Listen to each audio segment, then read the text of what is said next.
नमस्कार, स्वागत है आपका हमारे मॉर्निंग प्राइम टाइम। आज सुबह में आपके साथ मैं हूं मीनाक्षी गणवाल। वाराणसी के काशी विश्वनाथ धाम से बड़ी खबर आ रही है। एक जर्जर भवन गिरने से शहर में अफरा तफरी मच गई। इस हादसे में 6 लोग घायल हो गए हैं, जबकि 2 लोगों की मौत हुई है। इन भवनों में मजदूर रहते थे जो काशी विश्वनाथ कॉरिडोर में काम करने वाले थे। सारे मजदूर जर्जर मकान में रह रहे थे और आज सुबह ये मकान एकाएक गिरकर मलबे में तब्दील हो गया। दोनों मृतक मजदूर पश्चिम बंगाल के मालदा के रहने वाले हैं। और जानकारी के साथ कुमार अभिषेक इस वक्त जुड़ गए हमारे साथ। कुमार, बेहद दर्दनाक ये हादसा, घटना स्थल पर अभी क्या परिस्थितियां हैं? जो लोग घायल हैं वो अभी किस स्थिति में हैं? बिल्कुल मीनाक्षी, ये घटना काशी कॉरिडोर में हुआ है और वहाँ जो गोयनका भवन है जो कि काशी कॉरिडोर का हिस्सा है, उसके ठीक पीछे जो छात्रावास था उसे तोड़ा जा रहा था। और उस तोड़ने के क्रम में ही कई मजदूर रात में वहीं रुकते थे और देर रात जब 8 मजदूर उसमें सोए हुए थे तब ये घटना सुबह की घटना है, जब ये जर्जर मकान ढह के ढहा है। इसमें 6 लोग घायल हैं, 2 लोगों की मौत हुई है। ये दोनों बंगाल के मालदा जिले के रहने वाले। इन्हें कबीर चौरा के पास अस्पताल में जो घायल हैं उन्हें भर्ती कराया गया है, लेकिन वो इलाका पूरा इस वक्त निर्माणाधीन है और वहाँ के कई जो इमारतें हैं उन्हें हटाया गया है। और ये उसके किचन में सो रहे थे जहाँ पर कि ये घटना घटी है और आधी रात को ये भरभरा करके गिरा है।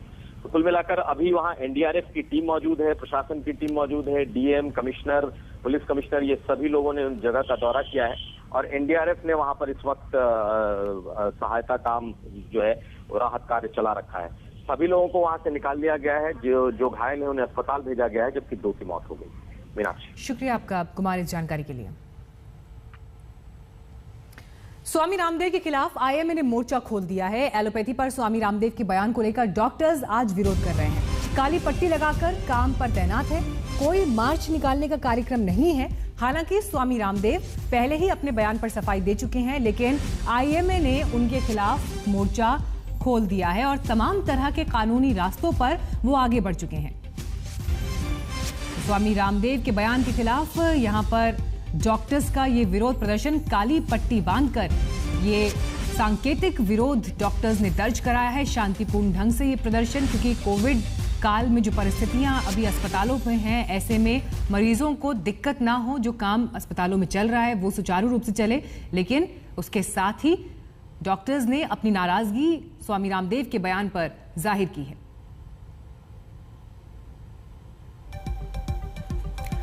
और जानकारी के साथ इस वक्त आशुतोष मिश्रा हमारे साथ जुड़ गए हैं। आशुतोष, हालांकि देखिए स्वामी रामदेव अपने बयान पर खेद जता चुके हैं, अपने बयान को वापस ले चुके हैं, लेकिन डॉक्टर्स की नाराजगी भी हमें इन तस्वीरों में दिखाई दे रही है।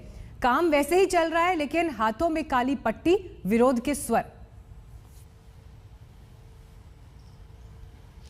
मीनाक्षी, ये नहीं भूलना चाहिए कि पिछले 1 साल से कितने डॉक्टरों ने लाइन ऑफ ड्यूटी में अपनी जान गंवाई है। वो अस्पताल के आईसीयू से लेकर इंटेंसिव केयर यूनिट तक में काम करते हैं, लोगों की जान बचा रहे हैं। और जब वो खुद उन्होंने अपनी जान गंवाई है, ऐसे में किसी के द्वारा अगर कोई बयान ऐसा दिया जाता है जो उन्हें लगता है कि एलोपैथी के खिलाफ या डॉक्टरों के खिलाफ है, और इसीलिए योगा गुरु रामदेव के अलावा जितने दिए गए बयान थे, भले ही उन्होंने खेद भी जताया हो, डॉक्टरों को लगता है कि जो उन्होंने कहा है इससे डॉक्टरों को, इस पूरी एलोपैथी सिस्टम का, दवाइयों का, मेडिकल साइंस का, उनका ऐसा कहना है कि देखिए ये तो सीधे सीधे अपमान कर रहे हैं। और इसीलिए सब एकजुट हुए और विरोध प्रदर्शन जता रहे हैं। और ये विरोध प्रदर्शन भी ऐसा कि जिसके लिए अस्पताल बंद नहीं हुए, आईसीयू बंद नहीं हुए, जहां भी इलाज चल रहा, ओपीडी कुछ भी बंद नहीं किया गया। अगर वो पीपी किट में है तो काली पट्टी लगाई है, वो ओपीडी में है तो काली पट्टी लगाई है। यानी आज भी वो डॉक्टर अपनी ड्यूटी कर रहे हैं, लेकिन विरोध प्रदर्शन जता रहे हैं। विरोध इसलिए दिखा रहे हैं कि आपने जो कहा, हमें उस बयान से ठेस पहुंची है। और कम से कम मेडिकल साइंस की, वो भी आज की दुनिया में जब पूरी दुनिया इस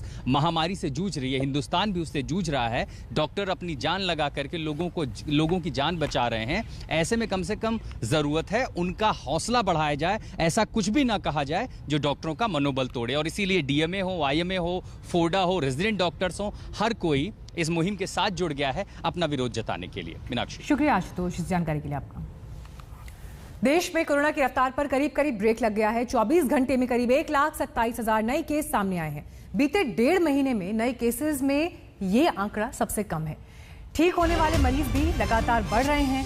24 घंटे में 2.5 लाख से ज्यादा लोग कोरोना से जंग जीत गए हैं। ठीक होने वालों की संख्या नए केसेस से लगातार ज्यादा दिखाई दे रही है।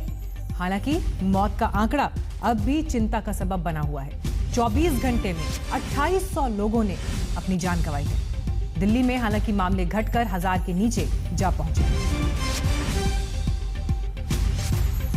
24 घंटे में 2795 लोगों की मौत हुई है। 2,55,287 लोग स्वस्थ हुए हैं। देश भर के कोरोना के ये आंकड़े।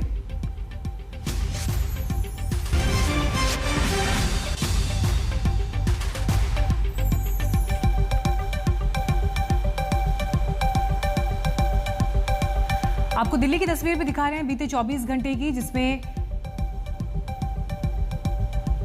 648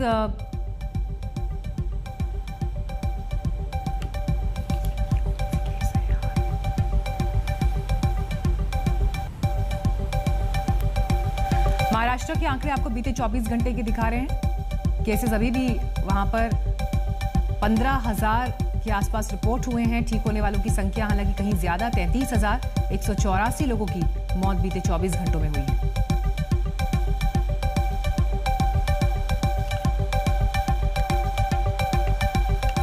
चौबीस घंटों में अलग अलग राज्यों में जो स्थिति है वो इन आंकड़ों में आप देख रहे हैं। तमिलनाडु, कर्नाटक, केरल, महाराष्ट्र, पश्चिम बंगाल, जम्मू कश्मीर, गुजरात, यूपी, राजस्थान, एमपी, उत्तराखंड।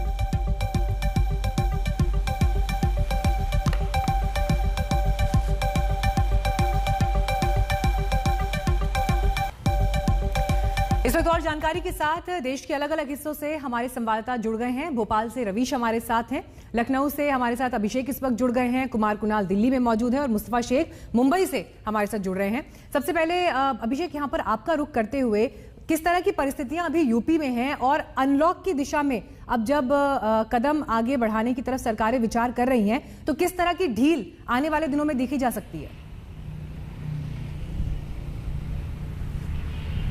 देखिए बिल्कुल मीनाक्षी, उत्तर प्रदेश में जिस तरीके से पहले कोरोना का कहर दिख रहा था उसमें एक भारी गिरावट हमने देखी है पिछले 10 दिनों में। खासतौर पर 24 घंटे में लगभग 1500 नए मामले ही सामने आए हैं और 37,000 के लगभग इस समय सक्रिय केस उत्तर प्रदेश में है और 151 के लगभग यहाँ मृत्यु हुई है 24 घंटे में। हालांकि सरकार ने जो अनलॉक की प्रक्रिया थी उसको चरणबद्ध तरीके से खोला है। जिन जनपदों में 600 से कम मामले हैं उन्हें खोला गया है। वहाँ पर सुबह 7 से शाम 7 बजे तक दुकानें खुल सकेंगी और ऐसे लगभग 61 जनपद हैं। यानी कि इसके अलावा अभी भी कुल 14 जनपद ऐसे शेष है जहां पर मामले 600 से ज़्यादा है। खासतौर पर राजधानी लखनऊ में लगभग 2000 के करीब अभी भी सक्रिय केस हैं। इस तरीके से हम देख सकते हैं कि सरकार जहां इसको रोज तौर पर देखती है और अगर ये भी कहा जा रहा है कि अगर मामले फिर से बढ़ेंगे तो दोबारा से जो कोरोना कर्फ्यू की गाइडलाइन है वही लगा दी जाएगी और इस तरीके से मॉनिटरिंग होगी। हालांकि मुख्यमंत्री और तमाम जो महकमा है उनका मानना है कि लगातार टेस्टिंग, ट्रीट और ट्रैक के जरिए जो फॉर्मूला अपनाया गया उससे बहुत बड़ा राहत मिली है यूपी को और यही कारण है कि ये जो गिरावट है और रिकवरी है वो 96% तक पहुंच चुकी है। वहीं वैक्सीनेशन भी यूपी में 75 जिलों में शुरू हो गया है, लेकिन चुनौती सरकार के आगे सबसे बड़ी ग्रामीण क्षेत्रों में इस वैक्सीन को पहुंचाने की है, जहां भ्रामक स्थितियां भी हैं। पीएससी में लोग नहीं पहुंच रहे, कई प्राथमिक केंद्रों को बंद भी कर दिया गया था वहां वैक्सीनेशन, क्योंकि तो उत्तर प्रदेश का जिक्र अभिषेक यहां पर कर रहे हैं, हमें तमाम जानकारी दे रहे हैं। लेकिन यूपी में 600 एक्टिव केसेस वाले 14 जिलों को छोड़कर बाकी इलाकों में आज से कोरोना कर्फ्यू खत्म हो गया और इन इलाकों में अब हफ्ते में 5 दिन सुबह 7 बजे से शाम 7 बजे तक दुकानें खुल सकेंगी। हालांकि यहां रात का कर्फ्यू और वीकेंड कर्फ्यू जारी रहेगा। यूपी के जिन 14 जिलों में पहले की तरह कोरोना कर्फ्यू रहेंगे उनमें शामिल है लखनऊ, मेरठ, सहारनपुर, वाराणसी, गोरखपुर, मुजफ्फरनगर, गाजियाबाद, गौतम बुद्ध नगर, बुलंदशहर, झांसी, लखीमपुर खीरी, जौनपुर, गाजीपुर और बरेली। साथ ही आज से यूपी के सभी जिलों में 18 वर्ष से अधिक आयु के सभी लोगों के लिए टीकाकरण शुरू हो रहा है। वैक्सीनेशन का जो कार्यक्रम चल रहा है 18 से 44 राज्य सरकार के द्वारा और 45 से ऊपर के सभी लोगों को निःशुल्क वैक्सीन भारत सरकार के द्वारा उपलब्ध करवाई जा रही है। हमें याद रखना होगा, अपनी पारी आने पर हम वैक्सीन जरूर लगाएं, लोगों को प्रेरित करें। मैंने इस चीज को देखा है, अभी भी बहुत सारे लोग ऐसे हैं जो टेस्ट कराने से भाग रहे हैं या वैक्सीन लेने से कतरा रहे हैं। हमें एक महामारी का सामना करना ये एक राष्ट्रीय कार्यक्रम है। राष्ट्रीय कार्यक्रम के तहत हमारी एक नैतिक जिम्मेदारी बनती है और हमारा ये राष्ट्र धर्म बनता है, हम टेस्ट से भी न भागें और साथ साथ हम लोग वैक्सीन लगाने से भी अपने को न रोकें। हाँ, सावधानी वैक्सीन के लिए जरूर कुछ रखें। अगर फीवर है वैक्सीन न लें। अभी कोरोना हुआ है, कम से कम हम 3 महीने के बाद वैक्सीन लें, लेकिन वैक्सीन जरूर लें, क्योंकि ये एक सुरक्षा कवच देगा और ये सुरक्षा कवच हमें इस महामारी से लड़ने के लिए हमारे पास एक हथियार होगा।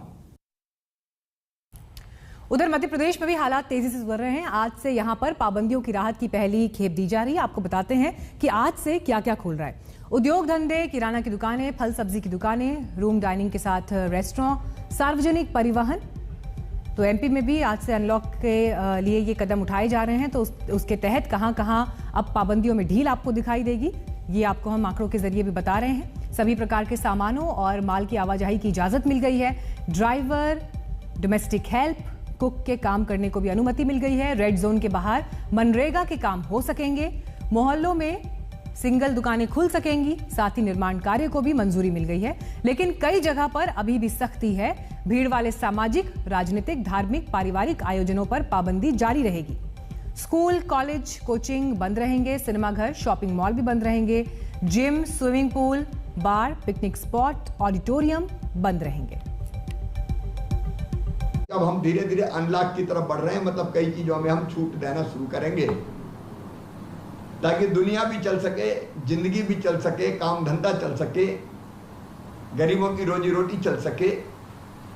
लेकिन इतनी प्रार्थना आपसे है, आज सबसे बात हो रही है कि बहुत सावधानी रखना। कोविड एप्रोप्रिएट व्यवहार जनता को करना पड़ेगा, उसकी शुरुआत आपसे होगी। हम मास्क लगाए रखें, हम दूरी बनाए रखें, हम भीड़ वाले कार्यक्रम नहीं करें। दुकानदार के लिए नियम बना दो आपके, भाई दुकानदार दुकान खोलेगा तो ये नियम फॉलो करना जरूरी है। वो व्यापार करे लेकिन प्रॉपर तरीके से करे जिससे ना फैले। ग्राहक के लिए नियम बन जाए कि ग्राहक को ये पालन करना पड़ेगा, पैदल चलने वालों का, गाड़ी में चलने वालों का, क्योंकि वायरस तो है ही कोरोना, ये तो कहीं क्या नहीं। अभी तो अपन ने संक्रमण की चैन तोड़ दी है। तो वायरस से बच के चलना है हमको, ताकि संक्रमण भी ना बढ़े और दुनियादारी भी चलती रहे, रोजी रोटी भी चलती रहे। तो मध्य प्रदेश में किस तरह से आज से अनलॉक के बाद आप परिस्थितियों में बदलाव देंगे, उसकी जानकारी हमने आपको दी। बढ़ते हैं अगली खबर की तरफ। पहले भोपाल चलते हैं। हमारे संवाददाता रवीश इस वक्त वहां पर मौजूद हैं। रवीश, हमने तस्वीर दिखाई कि क्या बंद रहेगा, क्या खुलेगा, लेकिन आप ग्राउंड पर मौजूद हैं। सरकार के सामने चुनौती ये भी है कि ढील दी जाए लेकिन परिस्थितियां हाथ से ना निकल जाएं, उसके तहत भी लोगों को आगाह करते रहें, उनको सतर्क बनाए रखें। बिल्कुल मीनाक्षी, और मध्य प्रदेश वो राज्य है जिसने सबसे पहले, क्योंकि कोरोना कर्फ्यू लगाया था, करीब 1.5 महीने तक यहाँ पे कर्फ्यू रहा। उसके बाद 55 दिनों के बाद अब राहत मिली है लोगों को और लोगों के लिए ये अनलॉक की प्रक्रिया शुरू हुई है। हम भोपाल में इस वक्त मौजूद हैं और तस्वीर दिखाते हैं कि आखिरकार कैसे अब 1.5 महीने के बाद वो तस्वीर देखने को मिल रही है जिसका इंतजार लंबे समय से हो रहा था। दुकानें तो खुल गई हैं, हालांकि अभी लोग जो है वो बहुत बड़ी संख्या में बाहर नहीं निकले हैं और यही बड़ी चुनौती है सरकार के सामने भी कि जब वो बड़ी संख्या में बाहर निकलेंगे तो क्या वाकई कोरोना अप्रोप्रिएट बिहेवियर जिसकी बात बार बार हो रही है उसका पालन होगा या नहीं। तो अभी दुकानदारों को अगर हम देखें तो यहाँ पे दुकानदारों ने अपनी तरफ से व्यवस्थाएं तो कर ली हैं, गोल घेरे बना दिए हैं दुकानों के बाहर और लोगों से अपील की जा रही है। बार बार नगर निगम की गाड़ियां जो है वो बाजारों में आ रही है और लोगों से अपील कर रही है कि वो सोशल डिस्टेंसिंग बनाएं, मास्क पहने। क्या क्या दुकानें खुली रहेंगी, सिर्फ उन्हीं को खुलने की इजाजत जिनको है वो नगर निगम की टीम और प्रशासन की टीम देख रही है कि क्या दूसरी दुकानें तो नहीं खुली, क्योंकि कई जगहों पर शिकायतें आई थी कि जिन दुकानों को इजाजत नहीं है वो दुकानें भी खुल गई हैं। तो इन तमाम चीज़ों की जानकारी नगर निगम की टीम लगातार घूम घूम के ले रही है। थोड़ी देर पहले यहाँ पे भी नगर निगम का दस्ता पहुंचा था। वो दुकानें जो प्रतिबंधित हैं अभी खुलना, वो खुली हुई थी, उसे बंद करवा के वो टीम यहाँ से जा चुकी है। किराना की दुकानें खुल चुकी है, लोग पहुंच रहे हैं। करीब 1.5 महीने से ये दुकानें बंद थी, लेकिन अब सबसे बड़ा सवाल है कि क्या वाकई ये जो 1 महीने तक लोगों ने झेला है मध्य प्रदेश में, खासतौर से कोरोना का ये जो तांडव देखा उन्होंने अपनी आंखों से, फिर से वो तस्वीर ना देखनी पड़े। ऐसे में अब उनके ऊपर ये जिम्मेदारी है कि वो कोरोना गाइडलाइंस का पूरी तरीके से पालन करें, ईमानदारी से पालन करें, मास्क पहने, सोशल डिस्टेंसिंग बनाएं, दूरी बना के रखें, लोगों से कम मिलें और अपने आप को हाथ जरूर अपने साफ करते रहें, ताकि कोरोना की जो लहर कहर मचा के गई है मध्य प्रदेश में अप्रैल और मई के महीने में। ठीक है, शुक्रिया रवीश इस जानकारी के लिए आपका। दिल्ली और मुंबई के आंकड़ों पर भी एक नजर डाल लेते हैं। दिल्ली और मुंबई दोनों मेट्रो शहर जो हैं वहां पर किस तरह की परिस्थितियां हैं, क्योंकि मुंबई में हमने देखा कि कैसी हालत कोविड के बाद रही है। लेकिन अगर आप बीते 24 घंटों के आंकड़ों पर नजर डालें तो 666 केसेस मुंबई में 29 लोगों की मौत हुई। दिल्ली में 648 केसेस, लेकिन यहां पर मरने वालों का आंकड़ा अभी भी मुंबई के मुकाबले काफी ज्यादा है। 86 लोगों की बीते 24 घंटों में मौत हुई है। हमारे साथ इस वक्त कुमार कुणाल दिल्ली से और मुंबई से मुस्तफा शेख मौजूद हैं। कुमार, देखिए, दिल्ली और मुंबई के कंपैरिजन देते हुए ये आंकड़े हम इस वक्त दिखा रहे हैं, लेकिन दिल्ली में बेशक केसेस कम हो रहे हैं, लेकिन मरने वालों की संख्या बीते 24 घंटे में अभी भी 86 है।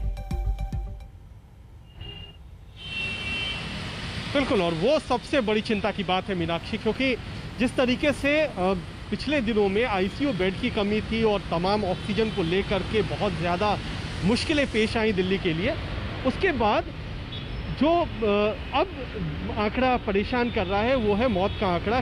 पहली बार 100 से नीचे गया है पिछले 1.5-2 महीने में, लेकिन अब भी काफ़ी ज़्यादा है, 86 है। और जो संक्रमण दर है वो भी कम हुई है, लगभग 1% के आसपास बनी हुई है, लेकिन उसको भी कंट्रोल में रखना थोड़ा बड़ी चुनौती है। अभी हम दिखाएं कि अनलॉक की प्रक्रिया कल तो शुरू की गई थी, लेकिन जैसे ही अनलॉक की प्रक्रिया केवल इंडस्ट्री और निर्माण कार्य के लिए दी गई थी, सड़कों पर गाड़ियों की आवाजाही आप देख सकती हैं। ये आईटीओ का चौराहा है, किस तरीके से लंबी लंबी कतारें दिखाई पड़ रही हैं, और ये हम लगभग 1 घंटे से यहाँ पर देख रहे हैं कि ऐसी ही कतार गाड़ियों की बनी हुई है। तो कहीं ये लापरवाही आगे के लिए चुनौती न बन जाए, ये भी एक बड़ी मुश्किल है कि आप अनलॉक की वजह से केस पे कंट्रोल तो कर पा रहे हैं, लेकिन जैसे ही अनलॉक खुलेगा, अनलॉक होगा, दिल्ली अनलॉक होगी, उसके बाद कहीं ऐसा ना हो कि ये पूरा आंकड़ा फिर से बढ़ने लगे। तो ये बड़ी चुनौती है, इस पर कंट्रोल करने की ज़रूरत है, और शायद ये आने वाले दिनों में सरकार के भी निगाह में रहेगा कि लॉकडाउन खत्म तो किया जाए, लेकिन किस तरीके से जो सख्त नियम हैं उनका पालन करवाया जाए। बिल्कुल। मुंबई चलते हैं, मुस्तफा शेख वहां पर मौजूद हैं। मुस्तफा, मुंबई, महाराष्ट्र के लोग कब तक अनलॉक के लिए उम्मीद कर सकते हैं कि वहां पर भी अब पाबंदियों में छूट मिलेगी? ग्राउंड पर किस तरह के हालात हैं? बिल्कुल, लॉकडाउन जो है वो पूरे महाराष्ट्र में तो जून 15 तक बढ़ा दिया गया है, लेकिन उन डिस्ट्रिक्ट्स में जहां पर पॉजिटिविटी रेट 10% से कम है वहां पर कुछ छूटें दी जा सकती हैं। अगर मुंबई की आप बात करें, जहां पर अनलॉक की प्रक्रिया शुरू की गई है, तो जो दुकानों का वक्त है एसेंशियल सर्विसेज की, वो 11 बजे से बढ़ाकर दोपहर के 2 बजे तक कर दिया गया है, और नॉन एसेंशियल सर्विस की शॉप भी अभी खुल पाएंगी, लेकिन वो अल्टरनेट डेज पर खुलेंगी। वीकेंड पर पूरी तरह से नॉन एसेंशियल सर्विसेज की दुकानें बंद रहेंगी। ई कॉमर्स की जो सर्विसेज है नॉन एसेंशियल प्रोडक्ट्स के लिए, वो भी शुरू हो रही है। तो बिल्कुल धीरे आप कह सकते हैं फेज वाइज अनलॉक की प्रक्रिया मुंबई जैसे शहरों में शुरू हो रही है, लेकिन साफ तौर पर यह कह दिया गया है सरकार की तरफ से, अगर केसेस बढ़ते हैं, बेड्स की कमी होती है, ऑक्सीजन कमी होती है, तो फिर से लॉकडाउन लगाकर कोविड पर कंट्रोल किया जाएगा। यही प्रायोरिटी सरकार के आने वाले दिनों में भी रहेगी। मीनाक्षी, शुक्रिया मुस्तफा इस जानकारी के लिए आपका। बढ़ते हैं अब अगली खबर की तरफ। आपको बता दें कि एक अफसर पर केंद्र और बंगाल में सियासी अफसर तलाशे जा रहे हैं। केंद्र ने मुख्य सचिव को कारण बताओ नोटिस थमा दिया है, तो ममता बनर्जी ने अल्पन बंदोपाध्याय को अपना मुख्य सचिव बनाकर केंद्र से 2-2 हाथ में एक कदम आगे बढ़ा दिया है। केंद्र ने उन्हें कल सुबह तक दिल्ली में रिपोर्ट करने के लिए कहा था, लेकिन ममता सरकार ने मुख्य सचिव को रिलीव नहीं किया और मामला दिल्ली से कोलकाता तक सियासी संग्राम की वजह बन गया। अब सबसे ज्यादा चीफ सेक्रेटरी जो बड़ा ब्यूरोक्रेट होता है उसको आप जस्ट बुला के लेते हैं। It never happens within these 74 years. They did not mention in the letter for what reason they want that Alappan Bandyopadhyay CS will join Government of India. What purpose? What is the reason? That they did not mention. They only mentioned the rule, one rule they quoted, 6 clause 1. That rule said that center and state detailed consultation should be there. But no detailed consultation is there. पश्चिम बंगाल में क्या हुआ है, जो constitutional system है वो अहंकार और अराजकता का बंधक बन गया है। कॉन्स्टिट्यूशनल सिस्टम को अहंकार और अराजकता ने हाईजैक कर लिया है, और चोरी और सीनाजोरी। आपने संविधान की शपथ लेकर के मुख्यमंत्री बने हैं, तो आपको संवैधानिक मूल्यों, संवैधानिक संस्थाओं का सम्मान करना ही होगा। अगर आप नहीं करेंगे तो निश्चित तौर से संविधान अपना काम करेगा। जो व्यवस्था है और जो संविधान है उसके हर व्यवस्था और हर सरकार उसके प्रति बाध्य है, उसके प्रति जवाबदेह है। फिलहाल हम रुक रहे हैं ब्रेक के लिए, फौरन लौटेंगे। देखते रहिए आज तक।